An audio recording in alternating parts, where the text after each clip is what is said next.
여러분 혹시 인물 퀴즈를 좋아하시나요? 예. 그래서 제가 설교에 앞서서 한 가지 인물 퀴즈를 잠깐 내어드리도록 하겠습니다. 파블로 피카소, 스페인의 천재 화가이죠. 임마누엘 칸트, 독일의 근대 철학의 완성자다라고 불리는 사람이죠. 알버트 아인슈타인, 역시 독일 출신의 천재 과학자죠. 스티븐 스필버그, 미국의 세계적인 영화 감독이지 않습니까? 마크 저커버그, 미국의 페이스북 창시자가 되죠. 이들의 공통점은 무엇일까요? 예, 답을 아시는 분들도 계실 텐데요. 바로 유대인이죠.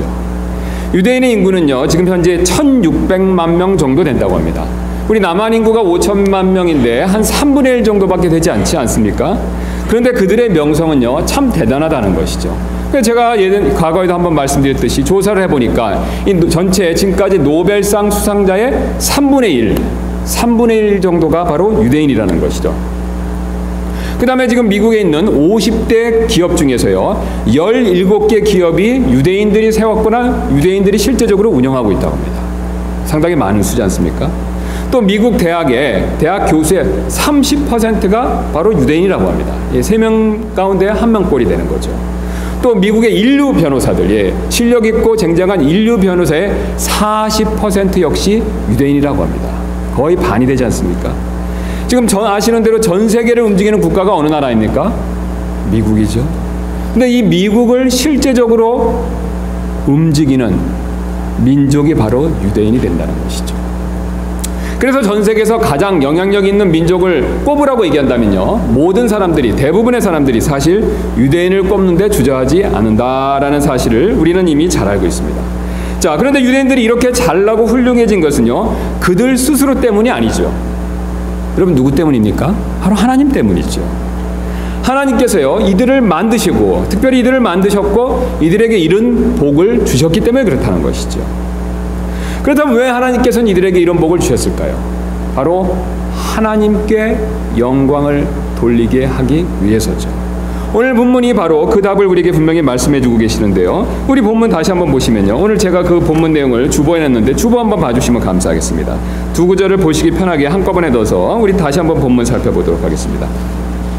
이사야서 43장 15절 이렇게 말씀하고 계시지 않습니까? 나는 주 곧 너희의 거룩한 이요 이스라엘의 창조자요 너희 왕이니라. 그 다음 이어서 49장 3절입니다. 내게 이르시되 오 이스라엘아 너는 나의 종이라 내가 내 안에서 영광을 받으리라 하셨느니라. 그럼 이스라엘의 창조하신 목적이 분명히 하나님께서 영광 받으시기 위해서다라고 그렇게 말씀하고 계시죠. 사실 우리가 지난 시간에 살펴본 것처럼 하나님께서요, 우리를 창조하신 목적은요, 바로 하나님께 영광을 돌려드리기 위해서죠. 여러분 이 사실 믿으시지요? 하나님께서 우리를 창조하신 목적은 다른 데 있지 않습니다. 바로 하나님 그분께 영광을 돌리게 하기 위해서라는 거죠. 자, 그러나 사람들은 타락해서 하나님께 영광을 돌리기를 원치 않습니다. 여러분 과거에 우리가 불신자였을 때 한번 생각해 보시기 바랍니다. 하나님께 영광을 돌려야 된다라는 말씀 들으면 어떻습니까? 아멘 하고 이렇게 답이 나오시나요? 마음속으로부터? 아니죠. 왠지 모르게 불편합니다. 왠지 모르게 거북스럽죠. 왠지 모르게 싫죠.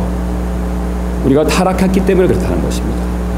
그래서 성경에서 우리가 타락했기 때문에 하나님께 영광을 돌리길 원치 않는 대표적인 사건이 하나 나오는데요. 바로 그 사건이 어떤 사건이냐면 바벨탑 사건이 되죠. 그 주보를 다시 한번 봐주시면 감사하겠습니다. 우리 바벨탑 사건 이야기를 잘 아시는데요. 11장 4절 이렇게 말씀하고 계십니다.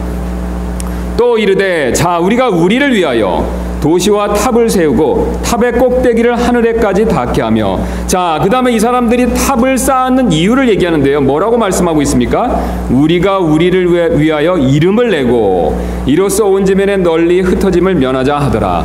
여러분 지금 이 바벨탑을 쌓는 사람들의 목적이 무엇입니까? 자기 이름을 내기 위해서죠.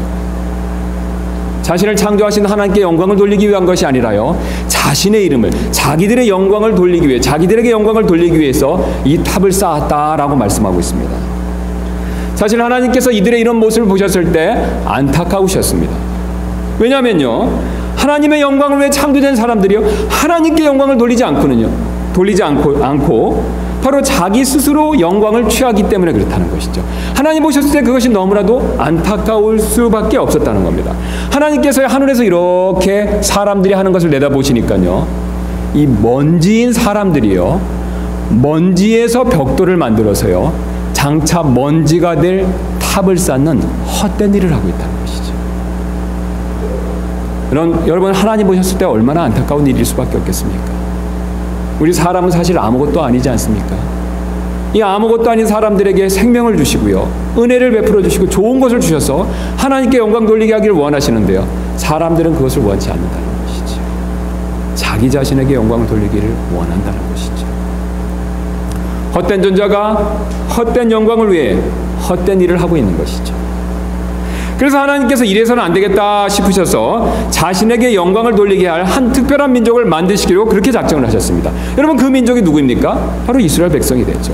그리고 그 이스라엘 백성을 만드시기 위해서 한 사람을 부르셨는데 그 사람이 누구입니까? 아브라함이 됩니다.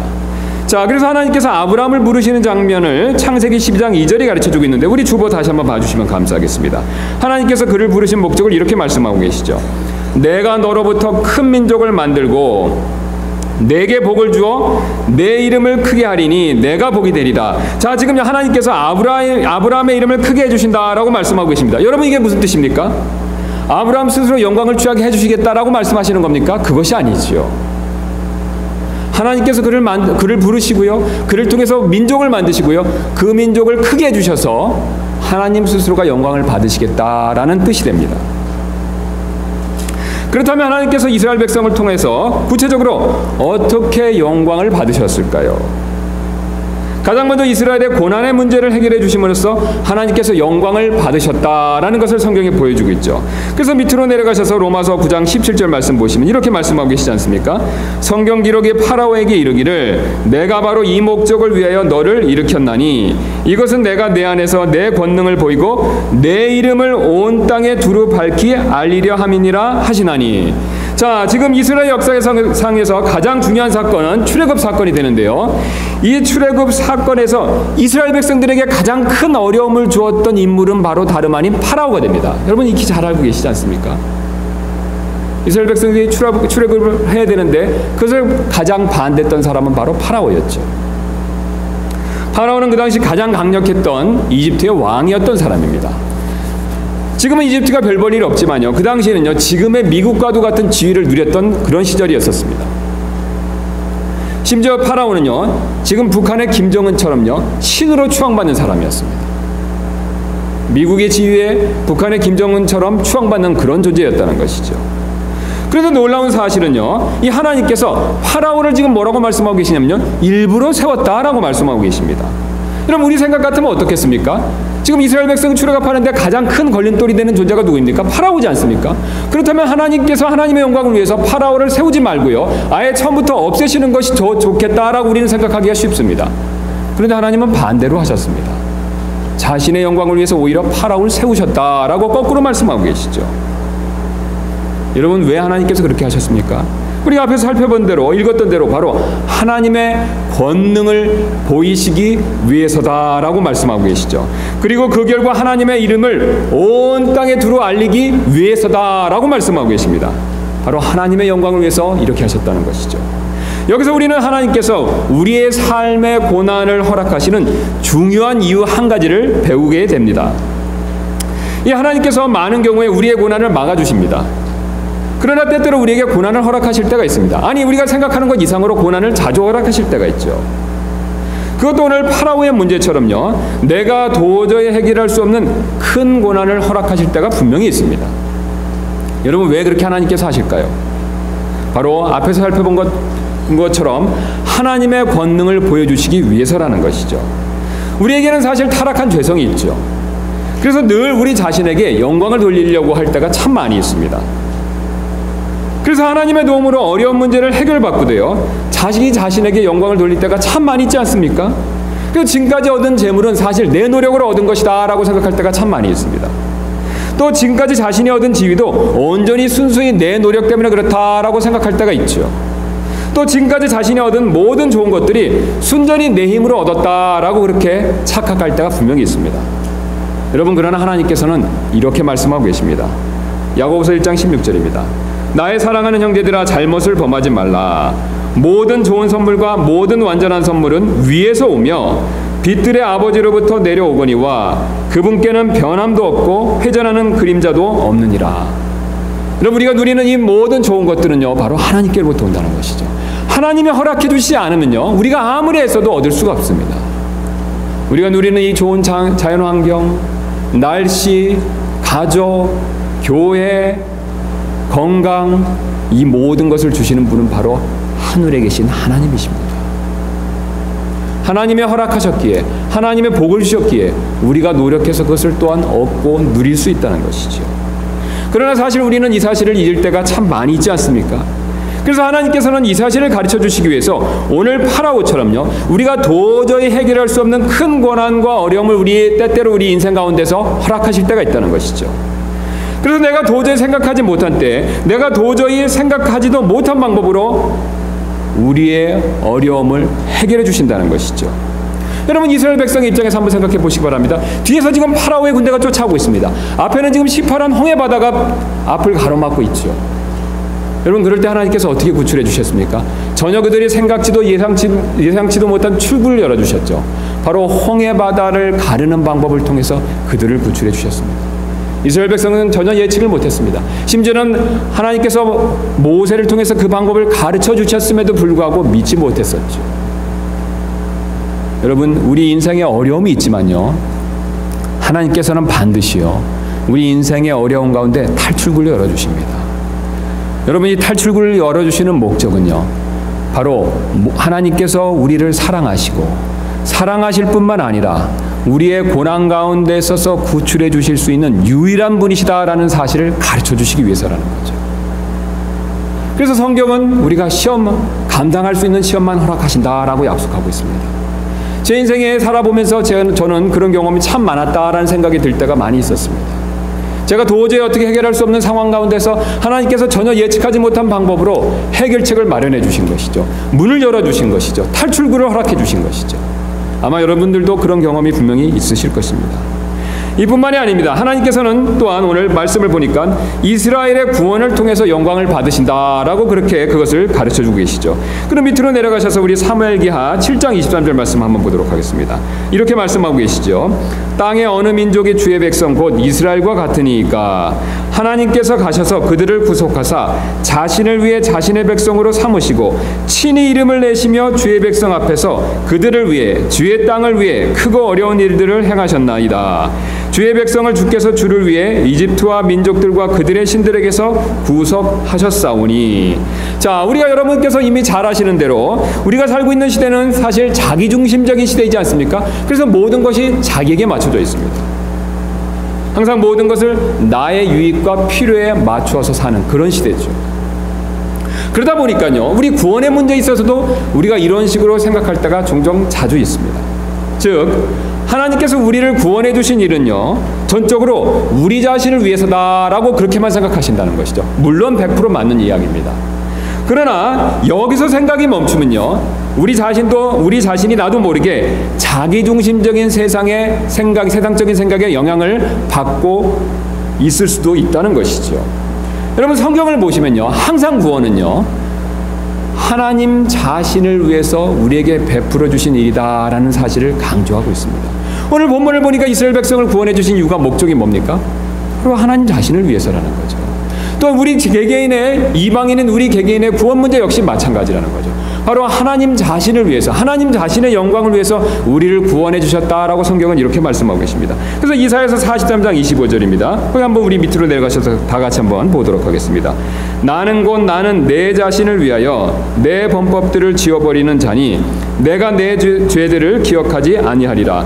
지금 사무엘기하와 사사기 이사야 말씀 보셨을 때 어떻습니까? 여러분, 동일하게 구원해 주시는 목적이 무엇입니까? 우리를 위한 것도 있지만요, 궁극적으로는 하나님 자신을 위해서라는 거죠. 하나님의 영광을 위해서라는 것이죠. 이처럼 구원은 이스라엘 백성이든 우리든 관계없이 모두 다 궁극적으로 하나님 자신의 영광을 위해서 하신 일이다라고 그렇게 말씀하고 계십니다. 여러분, 왜 그렇게 하나님께서 하나님 자신을 위해서 우리를 구원해 주시겠습니까? 우리를 사랑하셔서 그렇게 하신 것도 있지만요, 궁극적으로는 추하고 자격 없는 우리를 구원해 주셔서 그분 자신이 가지고 계신 놀라운 사랑을 우리에게 보여주시고 우리가 그 사랑을 깨닫고 그것으로 인해서 하나님께 찬양과 영광을 돌리게 하기 위해서라는 것이죠. 그림을 한번 보여주시면 감사하겠습니다. 제가 여러분들에게 한번 옛날에 보여드린 그림이 되는데요. 위에 그림 보여주시면 감사하겠습니다. 이 기네스북에 오른 세계 최고의 추녀라고 하는 사진입니다. 제가 이 그림을요, 엊그저께 우리 교회에서 지금 결혼 준비를 하고 있는 한 형제님 계신데, 그 형제님에게 이 그림을 딱 제가 보여드리면서 이렇게 질문한 적이 있었습니다. 형제님, 이런 여자분을 사랑해서 결혼할 수 있으시겠습니까? 그랬더니 그 형제님이 솔직하게 이렇게 대답하셨습니다. 결코 그렇게 할 수 없습니다. 그래서 제가 또 한 번 질문했습니다. 그렇다면 사랑해서 대신 이런 분을 위해서 죽어주실 수 있겠습니까? 그분 역시 똑같은 대답을 하셨습니다. 결코 그럴 수 없습니다. 사실 아무도 사랑하기 어려운 그런 추한 모습을 가진 여자이지 않습니까? 여러분, 그런데요, 하나님 보시기에 우리의 모습이 바로 이 사진의 모습과도 같다는 것이죠. 저와 여러분은 겉으로 멋진 모습에 멋진 옷을 입고 있습니다. 훌륭해 보이고 깨끗해 보이지만요, 사실 우리의 마음은요, 하나님 보시기에 이 추한 여자의 모습처럼요, 죄로 인해서 일그러지고 엉망이라는 것이죠. 여러분, 주님은 우리를 그렇게 지금 바라보고 계십니다. 예수님께서는 우리의 이런 추한 모습을 돌무덤에 비유하신 적이 있으신데요. 우리 주보를 봐주시면 감사하겠습니다. 마태복음 23장 27절입니다. 예수님께서 우리의 추한 모습을 바로 돌무덤에 비유하셔서 이렇게 말씀하셨습니다. 서기관들과 바리새인들, 위선자들아, 너희에게 화가 있을지어다. 너희는 마치 회칠한 돌무덤 같도다. 그것은 겉으로는 참으로 아름답게 보이나 속에는 죽은 사람의 뼈와 모든 부정한 것으로 가득하도다. 이와 같이 너희도 겉으로는 사람들에게 의롭게 보이나 속에는 위선과 불법으로 가득하도다. 지금 예수님께서요, 이 위선이 가득한 바리새인들의 속마음을 꿰뚫어 보시고요, 그들의 모습을 돌무덤에 비유하고 계십니다. 근데 돌무덤으로 비유하신 이유가 있습니다. 그들이 잘 이해할 수 있게 도와주시기 위해서라는 거죠. 예수님 시대에요, 유대인들이 가장 부정하고 더러운 것을 꼽으라고 한다면요, 그들은 가장 먼저 이 돌무덤을 꼽았습니다. 왜냐면요, 이 유대인들은요, 시신을 땅에 묻질 않습니다. 이런 돌무덤에 거기다 그대로 앉혀 놓는다는 것이죠. 그래서 다 썩을 때까지 기다렸다가 썩은 시신을 한 곳에 이렇게 모아놓고 그 다음에 다른 시신을 모십니다. 그러니까 돌무덤 안에는 어떻습니까? 항상 많은 시신들이 가득하겠죠. 그러면 그 돌무덤의 무덤을 뚜껑을 딱 열으면 어떤 일이 벌어지겠습니까? 아주 고약한 냄새가 나겠죠. 그 다음에 그 안을 들여다보면 어떻겠습니까? 아주 보기 흉한 시신들의 모습이 가득하겠죠. 예수님께서 바로 말씀하신 우리의 모습이 이런 모습이라는 것이죠. 그래서 굳이 그 열린 돌무덤의 모습을 우리 시대로 비교해 본다면요, 바로 열린 음식물 쓰레기통과 비슷하다고 할 수 있겠죠. 자, 그림을 한번 보여주시면 감사하겠습니다. 이 그림을 보시면요, 이 열린 돌무덤 안에 그 안에 시신이 있듯이, 그래서 우리가 그것을 보고 더럽다고 느끼듯이, 바로 우리 시대의 음식물 쓰레기통을 보고 우리가 그것을 더럽다고 느끼는 것과 동일하게 그렇게 느꼈다는 것이죠. 여러분, 돌무덤 안에 썩은 시체가 가득한 것처럼요, 사실 우리 마음 안에도 썩은 시체처럼 부정하고 더러운 것이 가득하다라고 예수님 말씀하고 계십니다. 음식물 쓰레기통 안에 냄새나는 쓰레기가 가득하듯이요, 사실 우리의 마음 안에도, 부패한 우리 마음 안에도 이런 더러운 것이 가득하다라고 주님 말씀하고 계십니다. 여러분, 하나님이신 예수님 눈에는요, 우리의 마음이 정확히 보이고 계셨습니다. 예수님은 우리의 마음을 정확히 꿰뚫어 보고 계셨다는 것이죠. 우리의 마음 안에 얼마나 더러운 것이 가득한지 예수님은 잘 알고 계셨습니다. 그러나 놀라운 사실은요, 예수님께서는 우리의 이런 모습을 불쌍히 여기시고 정죄하지 아니하시고 오히려 우리에게 다가와 주셨다는 겁니다. 여러분, 만약에요, 여러분이 제 마음을 이렇게 온전히 들여다보실 수 있어서 제 안에 지금 이런 쓰레기와 같이 더러운 죄성이 가득한 것을 온전히 보셨다라고 생각해 보시기 바랍니다. 여러분, 아마 여러분 저한테 가까이 오지 않으실 겁니다. 사실 우리는 다른 사람들의 부정한 모습, 죄가 가득한 모습, 그런 것들을 언행을 통해 드러날 때 그 사람들을 정죄하고 손가락질하고 사실 가까이 하기를 원치 않죠. 그러나 우리 주님은 반대로 행동하셨습니다.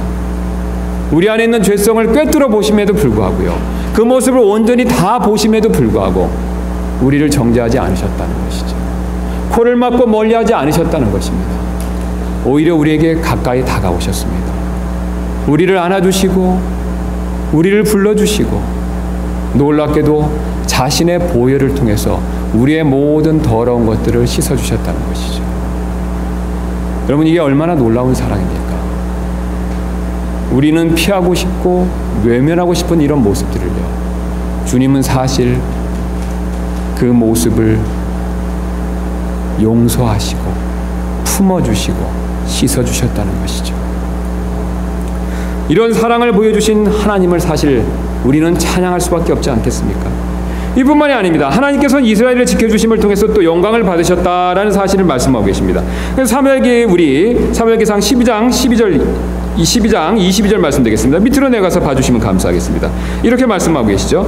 주께서 너희를 자신의 백성으로 삼으신 것을 기뻐하셨으므로 자신의 크신 이름으로 인하여 주께서 자신의 백성을 버리지 아니하실 것이요. 자, 지금 하나님께서 자신의 영광을 위해서 이스라엘 백성을 버리지 않는다라고 약속하고 계시지 않습니까? 사실 이스라엘 백성들처럼요, 성경을 보시면요, 하나님을 원망을 그렇게 많이 한 백성들도 없습니다. 하나님께서 이스라엘 백성들에게 얼마나 많은 은혜를 베풀어 주셨습니까? 그들을 출애굽시켜 주시고 광야에서 만나와 메추라기로 먹여 주셨죠. 그런데 그들은요, 가는 곳마다 겪는 어려움마다 하나님께 원망과 불평을 늘어놓은 아주 그런 감사할 줄 모르는 백성이었었죠.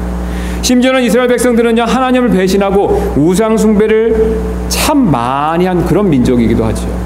우리가 잘 아시는 대로 하나님을 섬기기 위해서 이스라엘 백성들이요, 이게 예루살렘의 성전에 가서 열심히 하나님을 섬깁니다. 그리고 그들은 집에 돌아와서는요, 산당을 만들어 놓고 우상을 섬겼습니다. 여러분 얼마나 배은망덕한 일입니까? 성전에 가서는요, 하나님을 섬기고요, 자기 집에 돌아와서는 산당을 만들어 놓고 우상을 섬겼다는 거죠. 그럼에도 불구하고 하나님께서는요, 절대로 이스라엘 백성을 버리지 않으셨다는 것이죠. 여러분, 왜 그렇습니까? 우리 하나님께서는요, 은혜와 긍휼이 풍성하시기 때문에 그렇습니다. 사실 우리가 생각했을 때 어떤 면에서는 하나님께서 이렇게 하시는 일이 어리석게 보일 수도 있습니다. 여러분, 한번 예수님의 경우를 생각해 보시기 바랍니다. 예수님은 무조건 우리의 모든 잘못들을 용서해 주셨죠. 그런데 세상 사람들의 기준에서 봤었을 때는요, 예수님의 그런 모습이 참 바보같이 보일 수도 있다는 것이죠. 여러분, 예수님의 제자들이 얼마나 예수님께 그런 것을 따져 묻는 모습이 많이 나옵니까? 예수님을 거절한 사람들에게 불을 내리십시오라고 그렇게 요청할 때가 있었지요. 여러분, 사실 하나님의 은혜와 긍휼은요, 우리가 계산하고 생각할 수 있는 것 이상입니다. 오히려 우리의 눈에는요, 바보같이 보이고 어리석게 보이고 힘없이 보일 정도로 그렇게 풍성하시다는 것이죠. 놀라운 사실은 하나님께서 이스라엘 백성들이 나중에 우상 숭배할 것을 미리 아셨음에도 불구하고 그들을 처음부터 버리지 않으셨다는 것이죠. 여호수아기 24장 16절 말씀 보시면요, 이 백성이 여호수아에게 이런 말을 하는 내용이 기록되어 있습니다. 백성이 응답하여 이르되 우리가 주를 버리고 다른 신들을 섬기는 일을 결코 하지 아니하리니. 자, 그러자 여호수아가 미리 성령의 감동을 받고 이렇게 얘기하고 있습니다. 여호수아가 백성에게 이르되 너희가 능히 주를 섬기지 못하리니. 지금 여호수아가 가나안 땅을 점령하고 이제부터 이스라엘 백성들이 하나님을 잘 섬겨야 된다라고 여호수아가 권면하자 이스라엘 백성들이 이렇게 대답했죠. 우리가 주님을 온전히 섬기겠습니다. 그런데 성령의 감동을 받은 여호수아가요, 너희가 절대 그렇게 못할 것이다 라는 것을 미리 알고 대언으로 얘기해 주었습니다. 하나님께서 사실 미리 아셨다라는 것을 보여주는 증거가 되죠. 여러분, 그럼에도 불구하고요, 하나님께서는 이스라엘 백성을 처음부터 버리지 않으셨습니다. 여러분, 얼마나 큰 긍휼과 은혜를 가지신 분이십니까? 우리 하나님은. 여러분이 지금 막 결혼을 하려고 한다라고 한번 생각해 보시기 바랍니다. 그런데 여러분이 미래를 딱 아셔서요, 지금 내가 결혼하려고 하는 배우자가요, 10년 뒤에 나를 버리고 다른 사람을 만나서 나를 버리고 다른 사람 만나러 간다라는 것을 미리 아셨다고 생각해 보시기 바랍니다. 여러분 가운데 저를 포함해서 누가 그 사람과 결혼을 할 수 있겠습니까? 사실 아무도 없지요. 그런데 놀랍게도 하나님께서는요, 이스라엘 백성들이 그렇게 할 것을 아셨음에도 불구하고 그들을 처음부터 버리지 않으셨다는 것이죠. 하나님의 크신 은혜와 사랑을 우리는 분명히 알 수가 있습니다. 사실 주님께서는 우리에게도 역시 그렇게 이스라엘 백성이 대우해 주신 것과 동일한 방법으로 우리를 대우해 주시죠. 사실 하나님께서는 우리를 구원해 주시기 전에요, 우리가 구원받고 나서 또 죄를 지을지 미리 알고 계셨죠. 여러분, 그럼에도 불구하고 놀랍게도 하나님께서는 어떻게 해주셨습니까? 우리를 구원해 주시지 않았었습니까? 우리가 구원받고 감사해서 하나님께 순종하며 죄짓지 않겠다라고 약속하고 주님께 그런 고백을 드렸지만요, 사실 우리는 나도 모르게 범죄하며 하나님을 거스르는 삶을 살 때가 많이 있지 않았었습니까? 그런데 주님은 그것을 미리 아심에도 불구하고요, 우리를 구원해 주셨다는 것이죠. 하나님의 사랑과 은혜는 한이 없습니다. 그 한없는 하나님의 사랑과 은혜를 생각해 본다면요, 우리는 온전히 하나님께 영광을 돌릴 수밖에 없다는 것이죠. 우리는 지금까지 하나님께서 이스라엘 백성을 통해서 어떻게 영광을 받으셨는가라는 내용들을 하나님 말씀을 통해서 살펴보았습니다. 그런데 이스라엘뿐만 아니라 사실 이 이스라엘 백성이 하나님의 영광을 위해 존재하듯이 교회 역시 마찬가지죠. 교회 역시 하나님의 영광을 위해서 존재하는 곳입니다. 에베소서 3장 21절은 이렇게 말씀하고 계시는데요, 곧 그분에게 영광이 그리스도 예수님을 통해 교회 안에 모든 시대에 걸쳐 끝없는 세상까지 있기를 원하노라. 아멘. 우리 교회가 존재하는 목적 역시 하나님께 영광을 돌리기 위해서다라고 말씀하고 계시죠. 이스라엘 백성들이 존재하는 목적이 하나님의 영광을 위해서 있었듯이요, 우리 교회가 존재하는 목적 역시 하나님의 영광을 위해서다라고 말씀하고 있습니다. 그래서 우리가 교회에서 하는 모든 일은요, 하나님의 영광을 위해서 해야 된다라고 주님께서 말씀하고 계시죠. 교회에서 맡은 일, 찬양하는 일, 가르치는 일, 섬기는 일, 사실 모든 일을요, 우리는 하나님의 영광을 위해서 할 필요가 있습니다.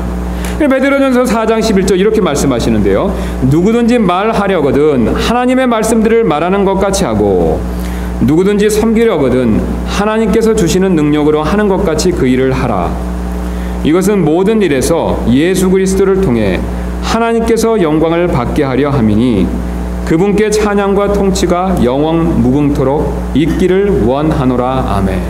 여러분, 지금 주님께서 무엇을 말씀하고 계십니까? 우리가 교회에서 하는 말과 행동 모든 것들이요, 하나님의 영광을 위해서 해야 된다라고 말씀하고 계시죠. 성경에 이렇게 하나님의 영광을 위해서 하라는 이유가 있습니다. 여러분, 왜 그렇습니까? 우리 죄성 때문에 그렇죠. 우리는 죄성이 있기 때문에요, 이 하나님의 영광을 위해서 하나님을 섬기지 않는다면요, 사실 나도 모르게 내 자신의 영광을 위해서 주님의 일을 할 수밖에 없는 존재라는 것이죠. 그래서 교회에서 맡은 일도요, 자기 영광을 위해서 할 때가 있습니다. 또한 찬양도 자기 자랑을 위해서 부를 때가 있습니다. 또한 가르치는 일조차도요, 자기 역량을 과시하기 위해서 할 때가 있습니다. 또한 섬기는 일조차도 자기가 받을 칭찬을 위해서 할 때가 분명히 있다는 것이죠. 여러분, 그러나 안타깝게도 이런 자기 영광은요, 결국 서로 간의 시기와 갈등만 일으킬 뿐이라는 것이죠. 그래서 갈라디아서 5장 26절은 이렇게 경고하고 있습니다. 우리 주보 봐주시면 감사하겠습니다. 갈라디아서 5장 26절입니다. 우리가 헛된 영광을 구하여 서로 노엽게 하거나 서로 시기하지 말지니라. 자, 여러분, 갈라디아서 5장 26절 말씀 보시기 바랍니다. 우리가 헛된 영광을 구하면요, 사람의 영광을 구하면 그 열매가 무엇이다라고 말씀하고 계십니까? 서로 노엽게 하거나 서로 시기하는 일이라는 것이죠. 서로 분쟁과 갈등이 있다는 것입니다. 예수님께서 나무를 보면요, 열매를 보면요, 나무를 알 수 있다라고 말씀하신 적이 있죠. 시기와 갈등과 분쟁이 있다면요, 사실 나도 모르게 하나님의 영광을 위해서 한 것이 아니라 나 자신의 사람의 헛된 영광을 위해서 한 것이라는 것이죠. 그래서 만약 지금 우리 안에요, 우리 교회 안에 교회 일로 인해서 서로 갈등과 분쟁이 있다라고 한다면요, 오늘 이 말씀에 비추어 봤었을 때 사실 100% 사람의 영광을 위해서 한 일인지도 모른다는 것이죠. 여러분, 사실 우리는 속지 말아야 합니다. 우리가 하나님의 영광을 위해서 한다면요, 서로 하나가 될 수밖에 없습니다. 그러나 사람의 영광을 위해서 한다면요, 서로 시기와 갈등의 열매만 맺을 수밖에 없다는 것이죠. 그 근거로 우리 로마서 15장 6절 말씀 봐주시면요, 로마서 15장 6절에 이렇게 말씀하고 계시지 않습니까? 너희가 한 마음과 한 입으로 하나님 곧 우리 주 예수 그리스도의 아버지께 영광을 돌리게 하시기를 원하노라. 7절입니다.